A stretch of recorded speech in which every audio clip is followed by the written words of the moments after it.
Halo kawan, selamat sore kawan-kawan semua ya. Nah, perkenalkan, nama saya Galih Jati ya. Ini saya adalah tim dari WKJ Wisata Kreatif Jakarta yang ada di Jogja. Dan kali ini sore ini kita akan perdana ini untuk mengadakan tur virtual yang ada di Jogja ini. Nah, ini dalam rangkaian acara Festival Kebinekaan yang diadakan oleh WKJ atau Wisata Kreatif Jakarta. Moga kawan-kawan silahkan bergabung ya. Terima kasih yang sudah bergabung untuk kawan-kawan ini ya. Nah, dan posisi saya sekarang ini berada di Gereja Ganjuran ini kawan. Gereja Ganjuran itu adalah sebuah gereja yang cukup unik ya, sangat istimewa ya. Nah, posisinya berada di bagian selatan ini, selatan Yogyakarta, sekitar 20 km dari pusat kota Yogyakarta. Kalau lanjut ke selatan itu kita akan sampai di pantai selatan Jawa ya. Nah, dekat dengan pantai Parangtritis dan dekat dengan pantai Samas. Nah kawan-kawan, ini saya perlihatkan sebentar ya. Nah, ini adalah gapura masuk ya, bisa lihat sendiri. Nah, jadi selama live streaming kita 1 jam ini, saya akan mengajak kawan-kawan untuk melihat ya keunikan yang ada di Gereja Ganjuran ini, yaitu gereja Katolik yang bernuansa Hindu ya. Dan kita akan bersama dengan pengurus gereja bernama Pak Aris ya. Beliau akan menjelaskan secara detail ya, dan akan mengajak jalan-jalan kita semua untuk melihat-lihat gereja ini. Oke, halo Kak, terima kasih ya untuk kawan-kawan ini yang sudah bergabung ini. Nah, oke, langsung saja ya Kak. Langsung saja kita mulai ya acara Festival Kebinekaan kali ini ya yang diselenggarakan oleh WKJ Jakarta. Saya rubah dulu ke kameranya, ke kamera depan. Ya. Nah, ini kawan. Ini adalah gapura masuknya. Tapi sekarang karena sempit ya, dan mereka harus melakukan prokes ketat karena corona, maka gapuranya untuk pintu masuknya dipindah ke sisi kiri ya. Nah, jadi gereja ini bukan cuma gereja ya kawan ya, tapi sekarang sudah menjadi tempat untuk ziarah orang-orang Kristiani ya. Umat Kristiani atau umat Katolik ya dari seluruh Indonesia banyak yang ziarah ke sini. Nah, ini untuk tempat parkirnya sangat luas sekali di belakang sana ya. Dan di sini juga banyak souvenir-souvenir ya. Nah, ini.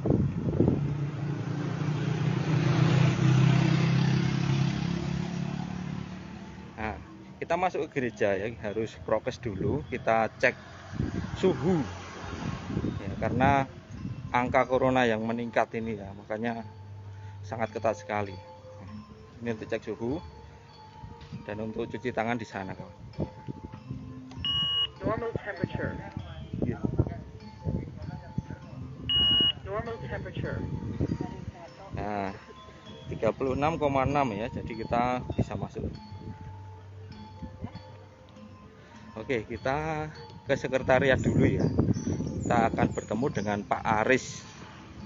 Nah, Pak Aris ini dia bekerja di sini sebagai sekretariat ya untuk gereja paroki Ganjuran ini. Nuwun Pak. Nggih. Permisi Pak, ini kita dari WKJ Wisata Kreatif Jakarta ya. Dan kita sedang melaksanakan Festival Kebinekaan yang kelima ini Pak. Oh iya. Monggo Pak. Mari. Oke kawan-kawan, terima kasih yang sudah bergabung ya. Ini kita sedang berada di Gereja Ganjuran ya, gereja yang bernuansa Hindu di Yogyakarta. Nah, ini saya perkenalkan dulu Pak Aris ini. Pak Aris ini adalah petugas Gereja Ganjuran sini ya. Sudah berapa tahun Pak ini di Gereja Ganjuran sebagai petugas? saya Kalau- bekerja di sini dari tahun 2000. Oh, dari tahun 2000 ya. Ya.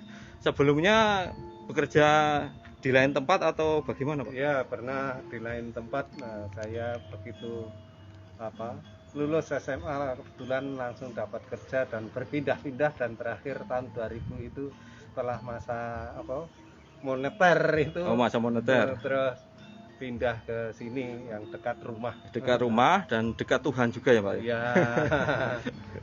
Oke, Pak.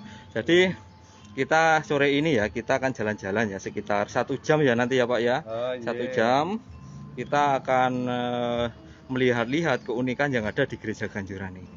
Oke, baik Pak, monggo. Oke, monggo kita menuju sana. Ini tadi pintu masuk untuk untuk masuk Ya. kawasan gereja. Harus Lalu- prokes ya, Pak ya. Iya, prokes dengan cek suhu, lalu cuci tangan. Kami juga menyediakan beberapa tempat untuk cuci tangan. Mm. Begitu. Terus kalau dalam acara acara misa Ya, misa mingguan. itu tadi setelah umat cek suhu, cuci tangan, lalu masuk gereja. Bagi umat yang dari luar paroki, kami sendirikan tempatnya. Gitu. Ya, bukan tapi untuk mengantisipasi aja. Karena kita juga tidak tahu akan Iya, apa. Jadi masih boleh ya Pak ya umat dari luar paroki untuk ikut misa di sini. Kalau ziarah itu pasti boleh ya Pak ya. Boleh. Tapi kalau untuk misa juga boleh. Oh, boleh, misa juga boleh, cuma memang tempatnya kami berbeda. sendirikan. Ya. Soalnya saya dengar-dengar itu kalau di gereja lain itu umat dari paroki lain itu tidak diperkenankan ya selama masa pandemi ini ya Pak ya. Gitu. Memang kami juga ketika awal-awal dulu juga kami khususkan untuk umat paroki kami sendiri. Namun gitu. setelah ada perkembangan dan tempat penziarahan juga kami buka, dari mereka yang berziarah itu juga ada yang ingin bergabung misa. Ya kami sediakan tempat sendiri. Tentu saja tempatnya tidak menyatu dengan umat paroki kami. Kami tempatkan di pendopo ini. Di pendopo sini yang telah kami sediakan tempat duduk dengan kursi, dan tentu saja juga tetap prokes jaga jarak. Makanya kami ada titik-titik tertentu. Oh iya, kami dikasih jarak ya Pak ya. Iya. Oke. Nah kawan, terima kasih kawan-kawan yang sudah bergabung ini ya pada acara Festival Kebinekaan, dan sore ini kita berada di Gereja Ganjuran ya, di gereja dengan nuansa Hindu Jawa ya Pak ya. Nuansa Jawa dan nuansa Hindu ya. Oke, kita kembali ke ini Pak. Nah, pendopo ini Pak namanya kok unik Pak. Ini pendopo ada 2 ini, yang satu namanya pendopo Joseph Schmuzer dan ini pendopo Julius Schmuzer ya. Nah, ya, ini hanya sebagai kenangan, mengenang tokoh yang sangat berjasa bagi perkembangan umat Katolik di Ganjuran. Beliau berdua ini dulu sebagai pemilik atau pengelola pabrik gula, Gondang Lipuro. Gondang Lipuro namanya ya Pak ya, pabrik gula Gondang Lipuro. Dan beliau juga tokoh awal yang memperkenalkan ajaran Katolik. Meskipun beliau itu bukan misionaris ataupun pastor, tetapi beliau ingin memperkenalkan ajaran Katolik, tentu saja dengan konsep akar rakyat yang pada waktu itu Jawa ya Pak ya. Jawa. Ya. Nah, dan sekarang pendopo ini kan ya sebelum pandemi memang digunakan untuk menginap ya Pak ya. Karena dulu kan bukanya 24 jam ya. Kalau sekarang nggak cuma untuk istirahat aja ya. Dulu untuk para peziarah ya bisa menginap di pendopo ini ya. Iya. Ya. Ya, dulu pendopo ini memang kami sediakan sebagai tempat transit. Transit. Dari peziarah yang datang masuk lewat pintu gerbang utama itu, lalu berjalan mungkin untuk persiapan doa ya istirahat sebentar di sini, baru menuju ke area peziarahan ya, Pak. Area peziarahan atau ke gereja yang bisa juga di sini ada tempat kamar mandi maupun toilet, mungkin ingin bersih-bersih dulu, iya, Pak. membersihkan diri, lalu ya santai sebagai transit tempat untuk istirahat ya istirahat sebentar sebelum berdoa. Oke. Nah, sekarang kita lihat gerejanya, Pak, yang unik itu, Pak. Ini ya. Kita lihat di sana. Nah, ini kawan. Ini gerejanya. Kita lihat dari bawah ke atas ya. Nah, gerejanya ini unik sekali ya, Pak ya. Biasanya kalau gereja kan nuansanya seperti bangunan-bangunan Eropa. Tapi ini adalah bangunan Jawa klasik ya, Pak ya. Ya. Dengan dua itu ini namanya? Cungkup atau apa, Pak? Ini gereja ini memang merupakan gereja yang berciri khas bangunan Jawa. Bangunan Jawa itu kan joglo. Nah, ini bentuk joglo itu bangunan seperti ini. Ini yang merupakan ciri khas bangunan Jawa itu joglo itu. Jadi selain kami juga menginkulturasi dalam budaya maupun liturgisnya, ya kami ingin menunjukkan juga bangunan itu ada ciri khas Jawanya. Iya, ini Jawa banget kalau saya lihat dalamnya, Pak ya. Nah, dan keunikan gereja ini tidak cuma ini ya, Pak ya. Di sini ada gereja yang bernuansa Jawa, dan di sebelah timurnya itu ada sebuah candi. Iya. Candi kalau di Jogja terkenal dengan nama Candi Ganjuran. Ya. Candi di gereja Ganjuran ya. Dan itu candinya seperti candi Hindu itu. Nanti kawan-kawan pokoknya standby terus di sini ya. Nanti saya tunjukkan sebuah candi yang dulu dibangun oleh oleh umat sini ya, Pak ya. Iya, dengan pimpinan kedua tokoh tadi, ada Joseph Smuts dan juga Julius Smuts ya. Itu candi yang benar-benar dibangun dari batu, dan batunya itu katanya batu Merapi ya, Pak. Iya. Nah, pokoknya kawan-kawan standby terus ya. Nanti kita akan sampai ke sana, ke Candi Ganjuran itu. Sekarang kita lihat masuk ke gerejanya untuk melihat arsitektur yang ada yang unik ya di gereja Ganjuran ini ya. Nah, ini ada background latar musik ya. Musik Jawa. Ya, ini gamelan kawan ya. Jadi di Ganjuran ini setiap hari ya. Setiap hari ada musik seperti ini ya, Pak ya. Ya. Karena kami direncanakan di tahun ini akan dijadikan destinasi wisata rohani yang mengedepankan nuansa Jawa atau kultur budaya Jawa. Gitu, Pak. Nah, ini kita sudah sampai di depan gereja ini ya. Kalian bisa lihat ini pilar-pilar besar bangunan gereja Ganjuran ini ya. Nih. Maaf kalau saya muternya kecepatan ya. Nah, ini gerejanya dengan pilar-pilar besar ini ya. Nah, dan ini dari kayu ya, Pak ya. Iya. Nah, monggo Pak, di depan Pak. Nah, Pak Aris akan mengajak kita untuk melihat lebih dekat ini arsitektur gereja Ganjuran ini. Nah, ini bangunan ciri khas Jawa, tadi bentuk joglo, yang di dalamnya itu ada 4 tiang penyangga utama, namanya Soko Guru. Soko Guru sebagai 4 pilar utama.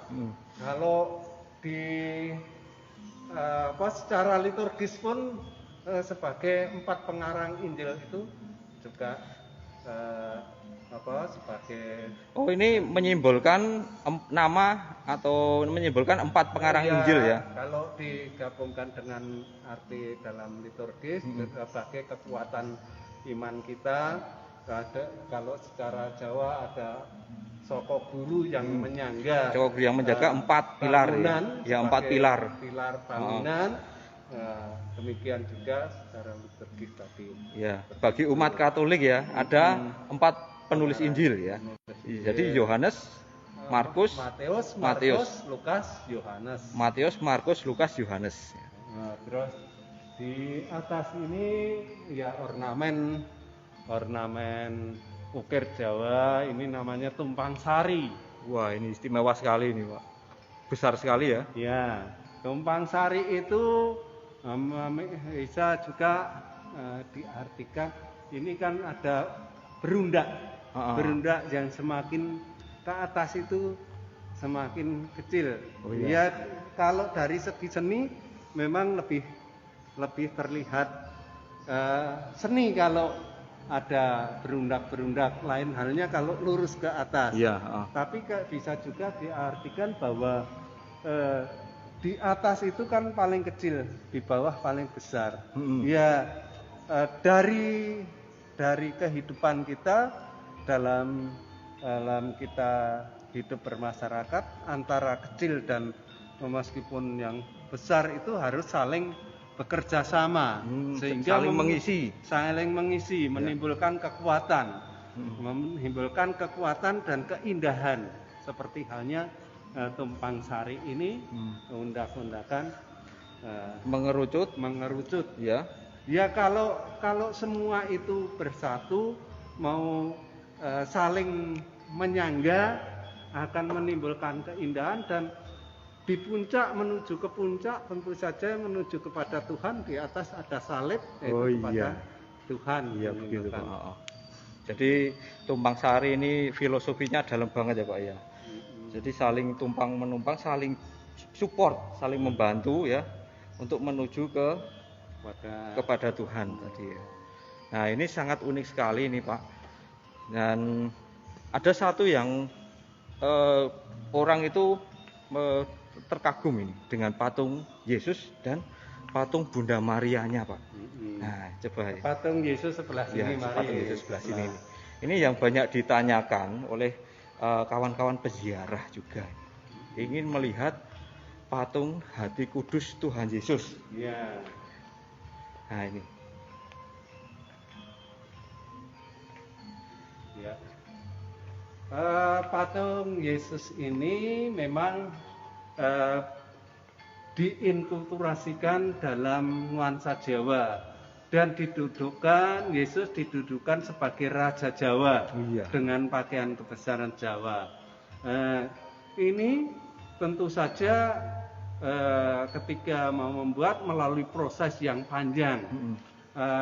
Ketika itu Julius dan Yosef Smutser ini sebelum memperkenalkan ajaran Katolik kepada karyawan pabrik maupun umat, beliau mempunyai konsep, karena sebelumnya telah mempelajari budaya maupun adat istiadat kebiasaan, yang mana budaya dan adat Jawa itu masih sangat kental.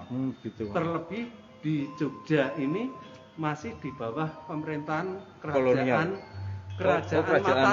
Mataram ya. Kerajaan Mataram. Melihat juga masyarakat itu sangat hormat dan patuh terhadap raja. Maka Smutser pun mempunyai angan-angan bahwa kita sebagai umat Katolik itu juga mempunyai raja, yaitu Kristus. Maka ketika ingin memperkenalkan ajaran Katolik, Smutser mempunyai konsep bahwa Kristus itu dihadirkan dalam nuansa Jawa, supaya masyarakat itu akan mudah memahami siapa Yesus, lebih bisa menerima lebih bisa menerima, melihat sosok Yesus yang juga nuansa Jawa. Seperti Raja Jawa. Raja, apalagi kalau kita sebut ini loh Yesus Tuhan Iya. kita, ini loh Yesus Raja kita. Itu demikian sehingga umat akan mudah memahami dengan konsep ini.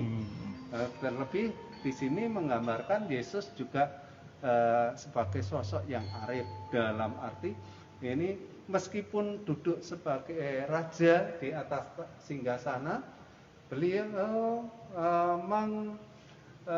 Yesus menyibakkan jubah dan menunjukkan hatinya. Nah, yang berarti terbuka bagi siapa saja.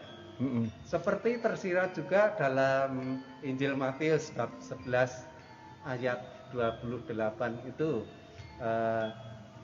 Yesus berkata, "Marilah datang kepadaku kalian yang letih lesu dan berbeban berat, aku akan memberikan kelegaan bagimu." Wah, untuk semuanya ya Pak, ya, tanpa jadi, membeda-bedakan. Terbuka bagi siapa saja yang mau berserah diri kepadanya. Nah ini Pak, ini kita ada patung Yesus ya, yang biasanya ini ya, patung Yesus yang biasanya yang ini ya, yang versi Eropa ya. Tapi ternyata Yesus itu bisa di mana saja ya Pak ya. Nah ini. Dan ini kita kembali ke sejarah dulu Pak ini. Nah patung ini apakah ini patung asli dari pas pendirian gereja ini Pak? Iya,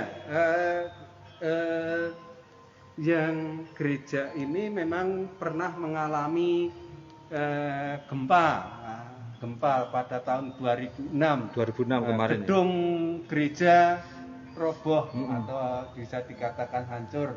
Tapi kebetulan patung yang bernuansa Jawa dalam inkulturasi Jawa masih utuh.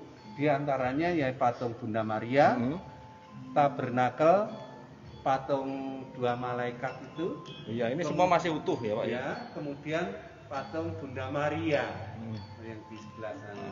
Nah, ini tadi pembuatannya tahun berapa ini Pak? Yang ini patung Yesus ini? Sekitar tahun 1927 apa ya? 1927 ya, bersamaan dengan pembangunan candi. Candi ya. Oke. Jadi sudah tua sekali, 1927 sudah hampir 1 abad ya Pak ya. Iya. Sudah hampir 100 tahun, besok 7 tahun lagi. Mungkin nanti ada perayaan besar ya Pak ya di sini. Iya. Nah, kita lihat patung Bunda Maria Pak yang sebelah sana. Nah, ini mohon maaf kawan. Ini yang altar ini tempat suci ya. Jadi kita tidak boleh naik, tapi kita masih bisa melihat dari sini ya. Dan altarnya ini ada 2 malaikat itu. Nah, 2 malaikat yang menjaga, ini disebut apa Pak, saya lupa. Tabernakel ya. Di dalamnya bertahta sakramen Maha Kudus. Sakramen Maha Kudus. Nah, kita ke sebelah kanan ini ada patung Bunda Maria yang juga unik. Dia sedang menggendong bayi Yesus dengan pakaian Jawa ini. Anak-anak Yesus ini, Bunda Maria bersama anak-anak Yesus. Nah ini. Dan ini cungkupnya atau ini apanya Pak? Backgroundnya belakang itu seperti candi ya Pak ya? Ya, menggambarkan disesuaikan dengan nuansa nuansa Jawa, kultur bangunan Jawa dulu ada bagian-bagian demikian. Nah ini memakai pakaian ratu kali ini ya Pak ya. Ini patung Bunda Maria dengan Yesus yang masih kecil ini. Nah, jadi inilah suasana gereja Ganjuran ya, yang bernuansa bangunannya Jawa kawan ya.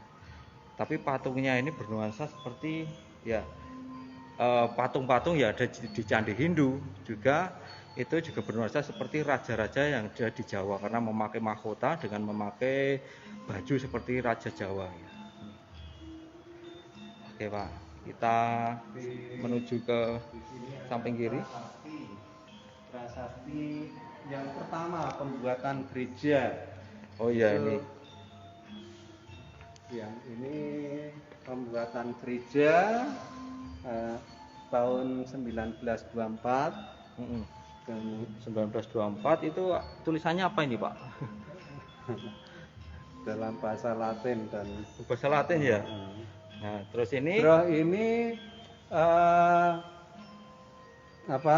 peresmian gereja yang baru ini. Oh iya. Yang diresmikan oleh Raja Mataram juga, Sri Oh, Sultan iya. Hamengkubuwono ke-10.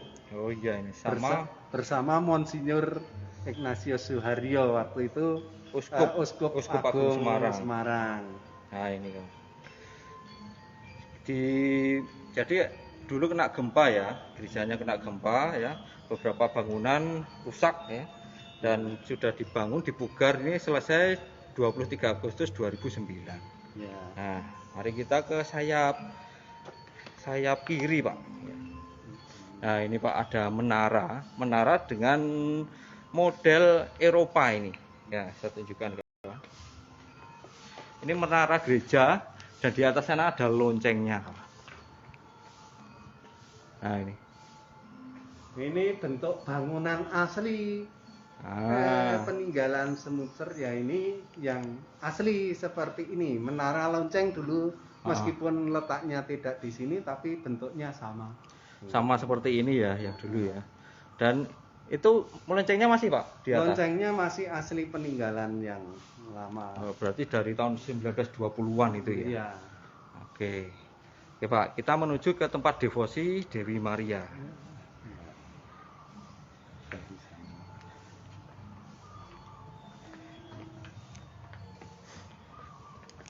Nah, kita ngomong-ngomong tentang ini Pak, sejarahnya ya.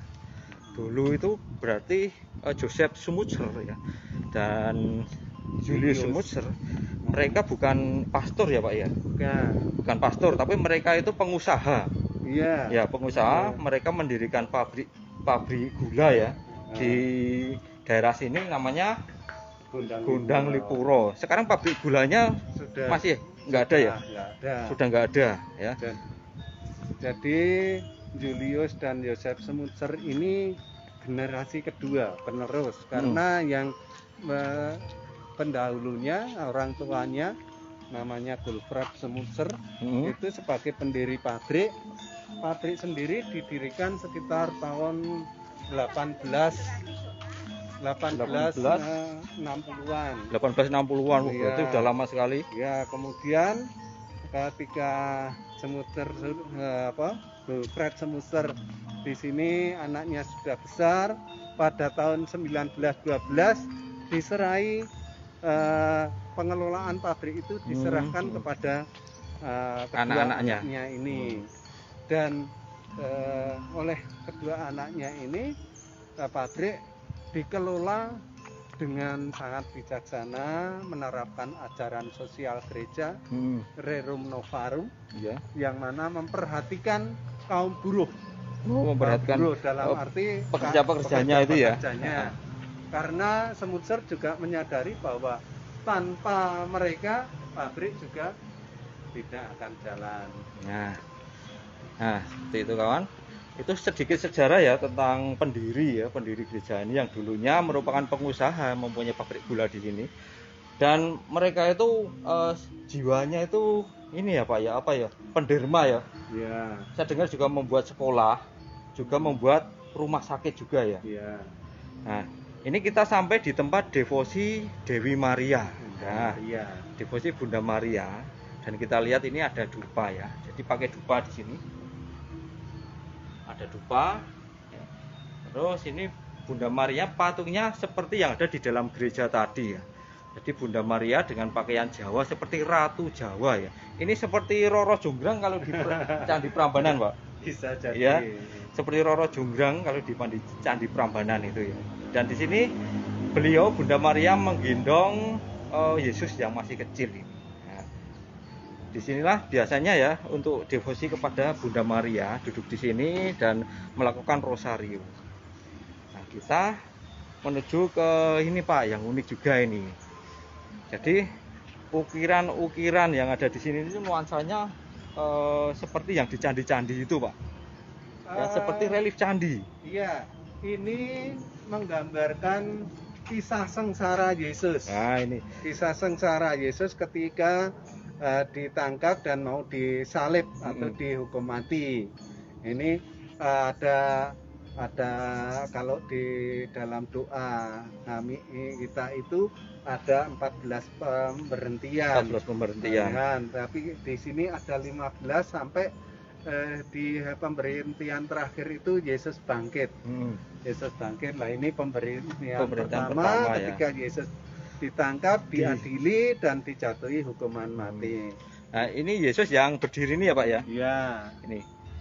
Seperti seorang resi ya. Dan ini prajurit-prajurit ya, prajurit-prajurit seperti digambarkan seperti prajurit-prajurit Jawa. Ya, memang seperti yang di candi-candi itu. Reliefnya juga nuansa Jawa. Nuansa Jawa ini. Ukiran nuansa Jawa. Nah, sebelum lanjut kita sapa dulu ini kawan-kawan yang sudah bergabung ya. Terima kasih kawan-kawan yang sudah bergabung. Ini ada Kak Amel, Kak Dani Panjaitan, ada Kak Eko Sugiono ya. Mohon maaf saya tidak bisa membaca satu-satu ini ya, karena sudah ketutup. Nah, kawan-kawan, kita sedang di acara Festival Kebinekaan ya. Jadi kali ini sore ini saya ajak kawan-kawan ya untuk melihat salah satu candi di Jogja yang gereja. Gereja di Jogja yang bernuansa candi ya. Jadi gerejanya ini bernuansa Jawa dan juga punya candi ya, dengan relief-relief ini, relief-relief ini disebut sebagai jalan salib ya, dengan nuansa Jawa seperti ada yang seperti biasa kita lihat di Candi Prambanan atau Candi Borobudur. Nah, ini berarti ini ada 14 ya, Pak ya? Iya. Ini jalan salib pendek ini, Pak. Iya. Kalau dibandingkan dengan beberapa tempat seperti di Sendang Sono ya, kan jalan salib bisa dari bawah Perumasan itu sampai ke atas ya. Tapi ini versi mini ya. Kalau kawan-kawan Kristiani ingin ziarah ke sini ya dan melakukan jalan salib ini bisa rampung dalam waktu berapa ini, Pak? Setengah jam. Ya, paling enggak. Berdoa sambil merenungkan kisah sengsara Yesus, bagaimana kita dalam kehidupan kita sekarang ketika itu Yesus telah berani mengorbankan diri untuk menebus dosa-dosa kita, lah bagaimana kita selanjutnya untuk hidup dalam nuansa yang sekarang ini. Iya. Nah, ini Pak, ini pemberhentian keberapa ini Pak? Yesus bertemu dengan wanita-wanita Yerusalem ya. Ya. Nah, ini saat memanggul salib ya, Yesus tidak kuat ya. Dan diska ya Pak ya. Ya. Ini Yesus yang jatuh ketiga kalinya. Oh, jatuh ketiga kalinya. Meskipun sudah jauh dalam perjalanan, Yesus jatuh, tapi sudah masih berusaha untuk bangkit meneruskan sampai akhir tujuannya di bukit Tengkorak atau bukit Golgota. Nah, terima kasih kawan-kawan ya yang baru saja bergabung ini ya. Kita sedang live Instagram ya untuk acara Festival Kebinekaan yang diadakan oleh WKJ atau Wisata Kreatif Jakarta. Nah, ini kebetulan kita sedang ada di Gereja Ganjuran ya. Gereja dengan nuansa Hindu Jawa, gereja dengan nuansa Jawa dan nuansa Hindu ya. Nah, ini depan kita sudah terlihat nih kawan. Sudah terlihat candinya ya di belakang pohon itu. Sebentar lagi kita akan sampai ke candinya ini. Nah, ini.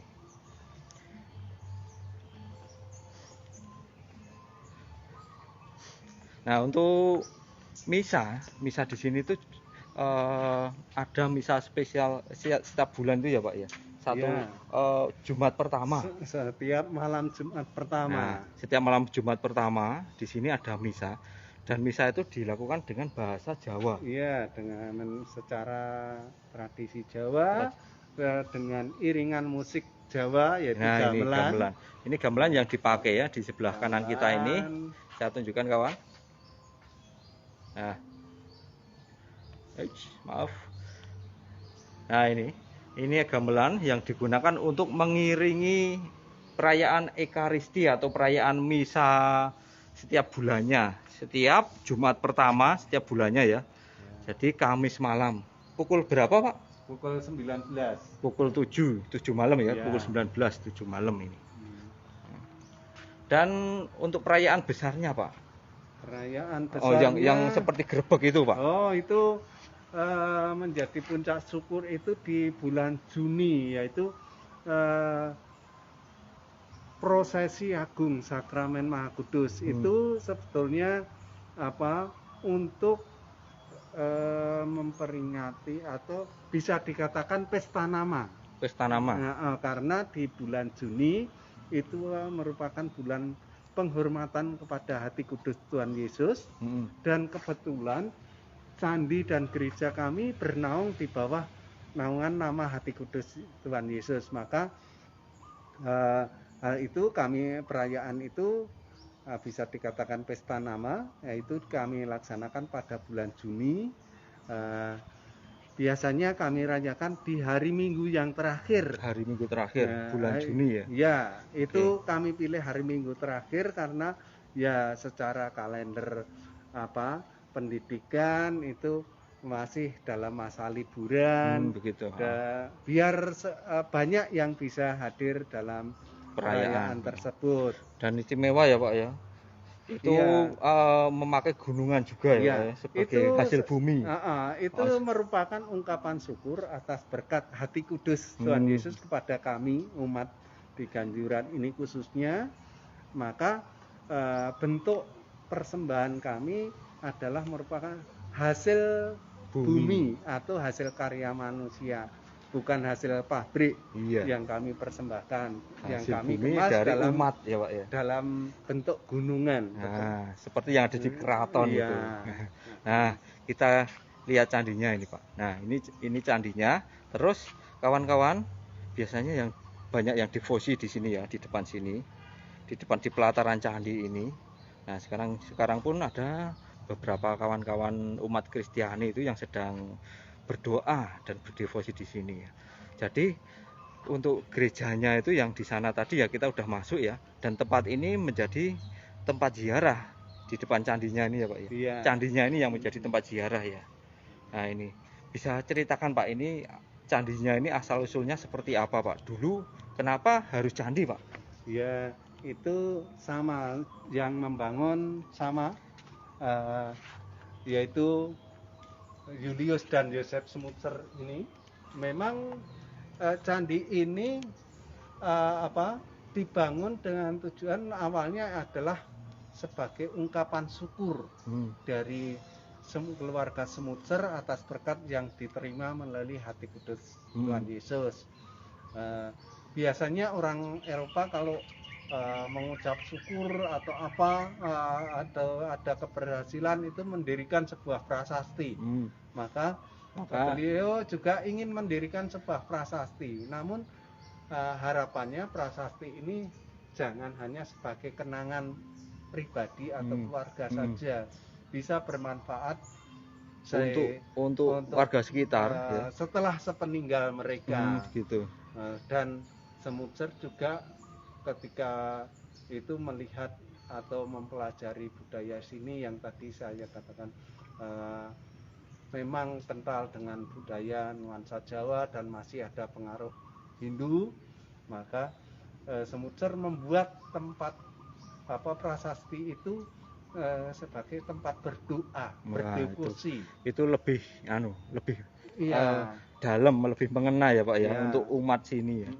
Dan bentuk candi memang dipilih karena waktu itu memang banyak tempat entah pemujaan atau memberikan persembahan itu dengan bangunan stupa kecil atau sejenisnya.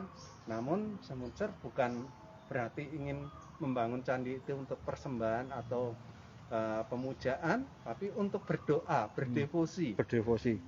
Ini juga ditahtakan di dalam candi itu ada patung hati kudus Yesus. Sama seperti yang di gereja tadi ya. Nah, itu kawan. Ya. Dan ini tingginya berapa, Pak? Tingginya sekitar 9 meter. 9 meter. Jadi ini memang angka 9 itu angka terbesar dalam hitungannya. Hitungan, Seperti halnya di dalam filosofi Jawa, ini bangunan candi ini ada 3 bagian. Nah, 3 bagian. Bagian bawah ini di pelataran kita tempat kita berada. Ya, ini Ini pelataran ya. Namanya Burloka. Burloka. Burloka itu dunia dosa. Dunia dosa. Oh iya. Jadi, dunia manusia. Ya, di mana kita hidup, kita selalu beraktivitas itu selalu bersinggungan dengan dosa. Dengan dosa. Apapun kemungkinan untuk melakukan dosa selalu ada. Nah, terus bagian atas nih, tengah nih Pak. Bagian tengah ini Buarloka. Buarloka. Dunia pensucian. Dunia pensucian. Nah, yang dilambangkan dengan ini 9 anak tangga. Oh, ini yang depan ini ada 9 anak tangga. Ya, 9 anak tangga. Oke. Dalam filosofi Jawa ada kata nutupi babahan Nowo Songo. Oh, lubang. Ya, menutup lubang 9. Oh iya. Bahwa Manusia punya lubang di 9. dalam tubuh kita itu ada 9 lubang. Kalau lubang itu semua kita tutup, kita mati. Kalau kita mati, kita bisa bertemu dengan Tuhan. Makanya ketika kita dari dunia dosa Burloka, kita naik tahapan 2 dengan nutupi Bapa Nowo Songo atau kita harus berani menyangkal diri, meninggalkan dunia dosa untuk bisa bertemu dengan Tuhan. Iya. Nah, makanya di tahap paling atas yang ditahtakan patung Yesus adalah Swarloka, surga. Surga di mana Tuhan berada. Begitu.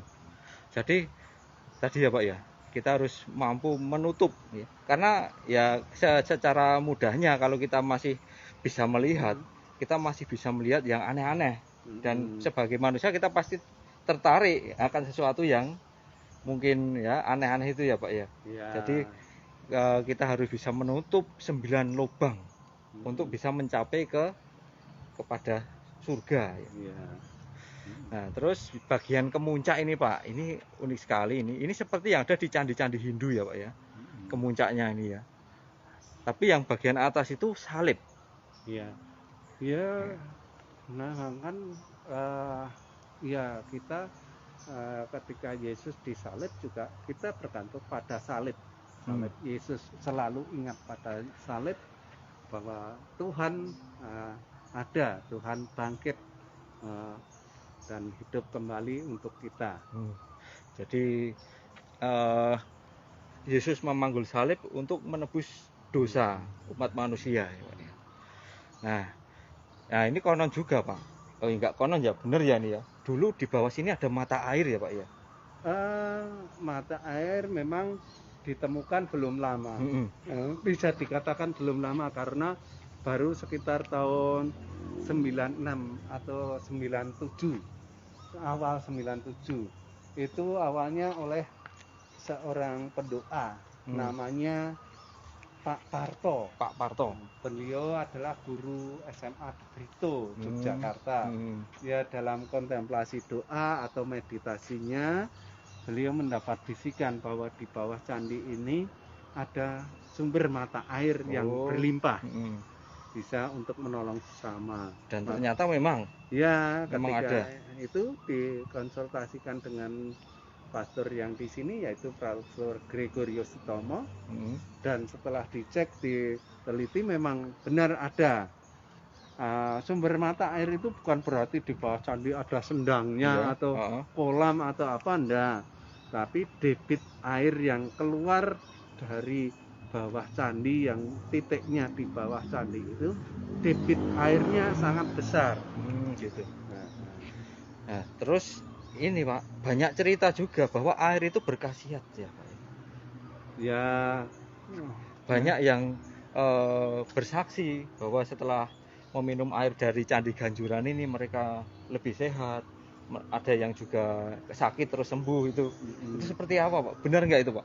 Ya memang benar seperti itu, tapi itu relatif ya dari Kepercayaan. masing-masing. Yang jelas dari segi kesehatan, ilmu kesehatan, air itu ketika kami periksakan di laborat kesehatan, air itu mengandung mineral dan juga dinyatakan layak minum tanpa harus dimasak. Layak minum tanpa harus dimasak. Karena Kemudian bagi mereka yang memanfaatkan secara ilmu kesehatan pun sangat mendukung kondisi air itu. Namun yang paling utama adalah doa kita, kepasrahan kita pada Tuhan. Bukan berarti air ganjuran itu ampuh. Ya itu relatif tadi saya katakan relatif karena ya bagi mereka yang percaya dan yakin dengan melalui doa di kepasrahannya kepada Hati Kudus, kemudian ya juga melalui sarana air ini mungkin Tuhan memberkati mereka atau mengabulkan itu melalui sarana air di ganjuran ini. Nah ini, jadi ini peziarah mereka mengambil air, terus mereka menaruh di sini ya Pak ya? Ya. Menaruh di depan altar ini, terus mereka berdoa. Iya, itu didoakan. Didoakan ya airnya ya. Nah ini patung Yesusnya yang di atas itu sama seperti yang di dalam gereja. Saya boleh lihat sebentar Pak? Boleh. Ya. Saya copot sepatu dulu ini kawan.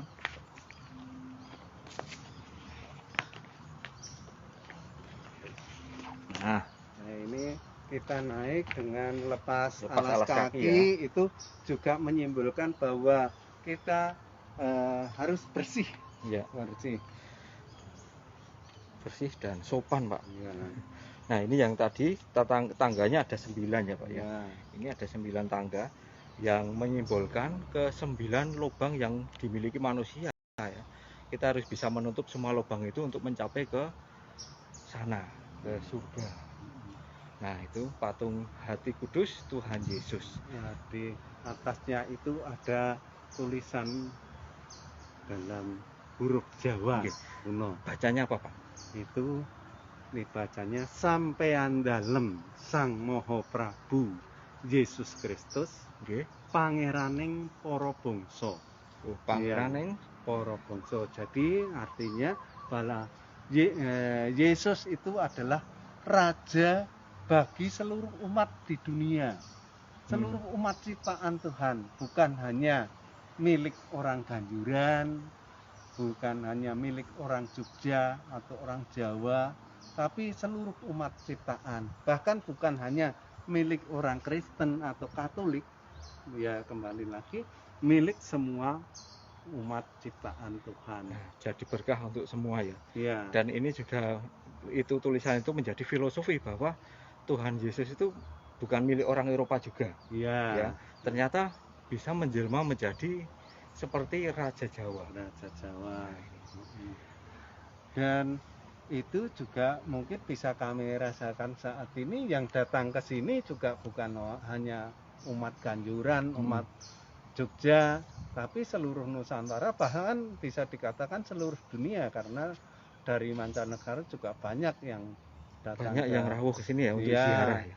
Kemudian bahkan umat lain lintas agama pun banyak yang ke sini juga lintas agama. Tapi bagi umat lain yang datang ke sini itu bukan berarti kalau datang ke Ganjuran itu menjadi Katolik. Meskipun ini milik orang Katolik, ya tidak seperti itu. Tapi mereka silahkan mau datang, mau berdoa dengan cara mereka, silahkan. Dan nyatanya di antara mereka juga banyak pula yang dikabulkan doanya. Wah, itu bahkan doa mereka juga bukan doa secara Katolik, doa menurut kepercayaan mereka. Gitu. Ya sekali lagi mereka datang ke Ganjuran bukan berarti untuk menjadi Katolik. Nah ini kawan, ini adalah tempat devosi ya. Kita berada tepat di depan candi ini. Kita turun dulu Pak, tidak enak berada di sini.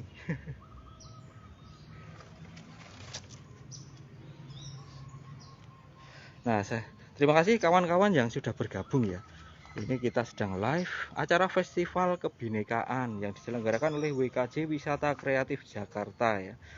Dan saya adalah tim dari WKJ. Nah, untuk kawan-kawan yang baru bergabung ya, perkenalkan nama saya Galih Jati ya. Nah ini kawan, saya ajak kawan-kawan untuk melihat keunikan yang ada di Gereja Ganjuran ini. Sebuah gereja di selatan Yogyakarta dengan nuansa Hindu Jawa, dengan nuansa adat Jawa yang sangat pekat atau sangat kental ya Pak ya. Nah ini sekarang ini kan sudah Pak, tidak ada airnya yang di sini ya. Sekarang dipindah ke sisi sini ya Pak ya. Iya. Kalau ingin mengambil air. Nah ini airnya kawan, air suci. Namanya apa ini Pak? Namanya air itu Perwitosari ya. Perwitasari. Awalnya air itu dinamakan Perwitosari. Kebetulan saja waktu itu Pak Perwito yang merasakan berkat melalui air ini. Pak Perwito yang merupakan salah satu saudara kandung dari Romo Utomo itu menderita sakit dan dokter sudah angkat tangan, lalu beliau diajak oleh Pastor Utomo berdoa di candi ini, dan melalui sarana air ini ya bisa puji sembuh, Tuhan bisa mendapat mukjizat ya. Mukjizat. Nah, kemudian selang beberapa tahun kemudian beliau meninggal, maka sebagai kenangan itu air dinamakan Perwitosari. Air Perwitosari. Nah ini kawan ya. Jadi air ini ya sudah banyak mendapat kesaksian ya. Nah airnya bersih, bagus, dan ternyata tadi sudah dicek juga bahwa airnya itu penuh dengan mineral ya, dan bisa diminum tanpa dimasak. Nah terima kasih kawan-kawan ya sudah bergabung. Ini ada Kak Dani Panjaitan ya, terus Kak Yayu Dewa ya, dan kawan-kawan yang lainnya yang belum sempat saya sebutkan ya. Nah kita sedang berada di Gereja Ganjuran ya, sebuah gereja dengan arsitektur Jawa ya. Nah kalau di ini Pak apa, di umat Katolik itu memanggil pastornya dengan Romo ya Pak ya. Iya. Dengan Romo, tapi secara resminya kan itu pastor ya Pak. Iya. Pastor. Untuk sekarang pastornya siapa Pak di sini Pak? Pastor Romo yang siapa? berkarya di sini adalah Romo Raimundo Sugihartanto Ya. dari Ordo Diocesan atau Projo. Kemudian yang kedua adalah Romo Hieronymus Roni Suryonugroho. Romo Roni. Ya. Romo Roni atau Romo Suryo Pak panggilannya? Romo Roni. Romo Roni. Ya. Nah, untuk umat Katolik itu memanggil pastor itu dengan Romo kalau di Jawa ya. Kalau di tempat lain sepertinya beda ya Pak ya? Ya, tetapi Romo juga ya. Sebagian besar sama. Untuk di Indonesia khususnya ada, kalau di luar negeri kan selain panggilan pastor juga father. Father ya. Bapak. Itu sama bapak. Oh kalau di timur sepertinya bapak Pak. Iya. Ya di timur-timur tuh bapak. Iya, bapak. Kalau di Jawa kan lebih menghormati dari kata Romo itu. Romo itu sesepuh. Ya.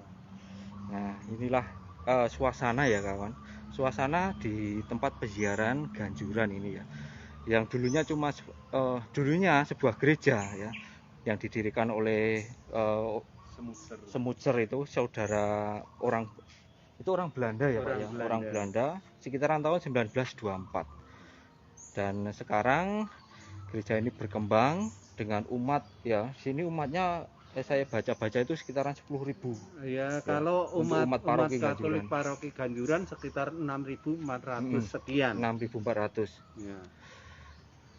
Nah, ini kawan. Ini bangunannya yang unik, dan candi ini ya dibuat tahun 1927, namun diresmikan tanggal 11 Februari 1930. 1930. Oke. Nah, sudah hampir 1 jam ini kita menemani kawan-kawan untuk berjalan-jalan di area peziaran Candi Ganjuran dan juga Gereja Ganjuran ini. Oh iya kawan, ini disebut juga Candi Ganjuran ya untuk umat Kristiani yang ada di Yogyakarta ya. Kawan-kawan bisa datang ke sini menuju ke arah selatan ya, dari kota Jogja ke arah selatan ke arah pantai di Jalan Bantul itu nanti ada logo, ada plang di jalan utama yang menuju ke Pantai Samas itu, plang Gereja Ganjuran. Ini kawan. Nah,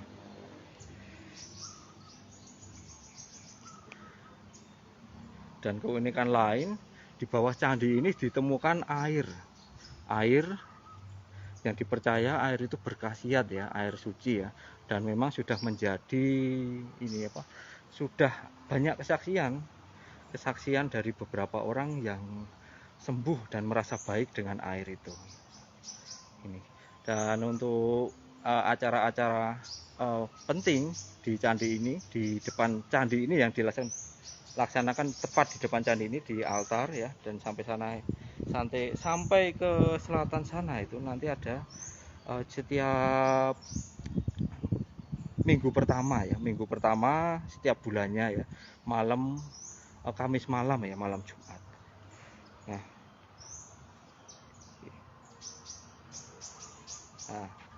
oke kawan, sudah kurang lebih 1 jaman, kurang berapa menit ini ya, kita sudah menemani kawan-kawan untuk melihat sebuah candi unik di selatan Jogja. Saya dan Pak Aris yang telah membantu kita ya, muter-muter ya, dan mengulik apa yang ada di gereja ini ya. Nah, untuk kawan-kawan, besok masih ada ini rangkaian acara Festival Kebinekaan ya. Untuk besok sore kawan-kawan akan diajak oleh salah satu rekan kita untuk melihat di Baduy ya. Kawan-kawan bisa lihat, cek jadwalnya ya, ada di brosur ya. Monggo kawan-kawan dari luar Jogja yang ingin berkunjung ke gereja ataupun Candi Hati Kudus Tuhan Yesus Ganjuran untuk berdoa atau berdevosi kepada Hati Kudus, kami persilahkan, kami tunggu kedatangannya, kami siap melayani Anda semua. Berkah dalam ya, berkah dalam. Oke kawan, jadi kita cukupkan ya untuk acara Festival Kebinekaan yang saya live kan dari Candi Ganjuran ya. Candi Hati Kudus Tuhan Yesus ya, di Gereja Ganjuran, sekitar 20 km dari pusat kota Jogja. Terima kasih untuk kawan-kawan yang sedang bergabung dan yang sudah bergabung ya. Semoga sehat selalu, pokoknya salam sehat selalu, salam rahayu ya, dan berkah dalam.